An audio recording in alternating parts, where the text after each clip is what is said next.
La plus grande attention, la présentation qui vient de nous être faite. L'intelligence artificielle est en effet la grande révolution à laquelle nous devons impérativement nous interroger. Elle est à la fois un espoir immense et un facteur d'inquiétude très fort pour nos concitoyens. C'est donc avec le plus grand intérêt que j'ai pris connaissance du document présenté comme la stratégie sur les données et l'intelligence artificielle de la région Bretagne. Cette démarche, qui consiste à instaurer un cadre pour l'utilisation des données de la région, permet effectivement de poser les premières briques, vous parliez de pierre, je parle de briques, d'un encadrement éthique et responsable de l'IA.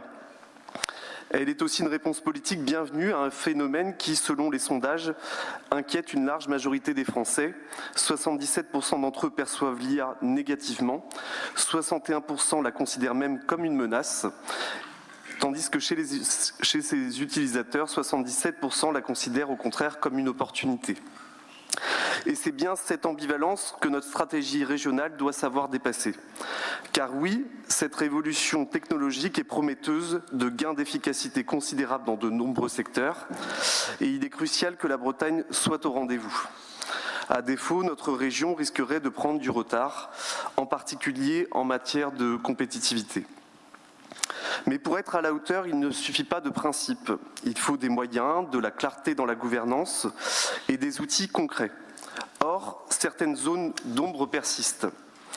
D'abord sur les moyens. Cette stratégie ambitieuse reste à ce stade orpheline d'un plan d'investissement. Aucune évaluation budgétaire sérieuse n'est proposée. Cela fragilise sa portée et risque d'en faire un document d'intention plus qu'un levier d'action. Ensuite, sur la gouvernance, le Césaire déplore que la concertation ait été incomplète, lui-même n'y étant pas été associé, et que la coordination territoriale soit encore trop centrée sur l'interne, sans une vraie structuration régionale et multisectorielle. Là aussi, nous devons aller plus loin. Enfin, sur les impacts humains, car cette révolution va bousculer nos organisations. Elle va transformer les métiers, les compétences, les relations de travail. Pour cela, la région devra effectivement adapter rapidement son offre en formation initiale en IA aux besoins du marché et renforcer l'accès de la formation continue pour les demandeurs d'emploi comme pour les reconversions professionnelles. Elle devra aussi être aux côtés des entreprises, notamment les plus petites, pour les aider à franchir le cap.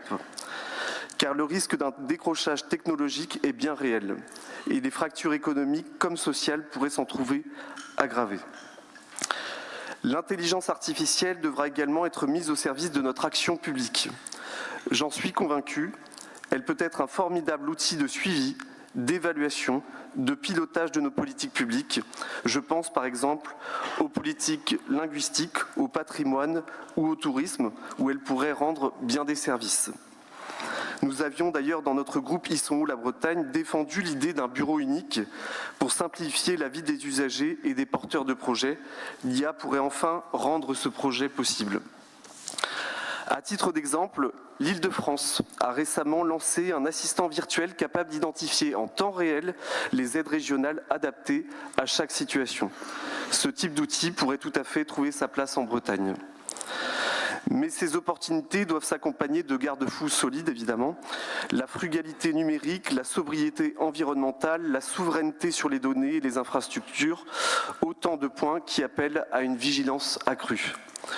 Sur tous ces sujets, emploi, gouvernance, infrastructure, cohésion sociale, il nous faut plus de lisibilité, plus d'engagement concret, et surtout une capacité à associer toutes les forces vives de la société bretonne à cette transition. Vous l'aurez compris, si je partage la volonté de rassurer les citoyens sur l'usage de leurs données, j'aurais souhaité que dans le cadre de cette stratégie, nous allions plus loin dans les moyens, plus loin dans la concertation, plus loin dans la déclinaison concrète de ce que doit être une IA éthique, utile, souveraine et au service du progrès humain. Je vous remercie. Merci, monsieur. Parole à Breizh Aglaise, Christian Guionvar, Azilès Gouaz, vous partagez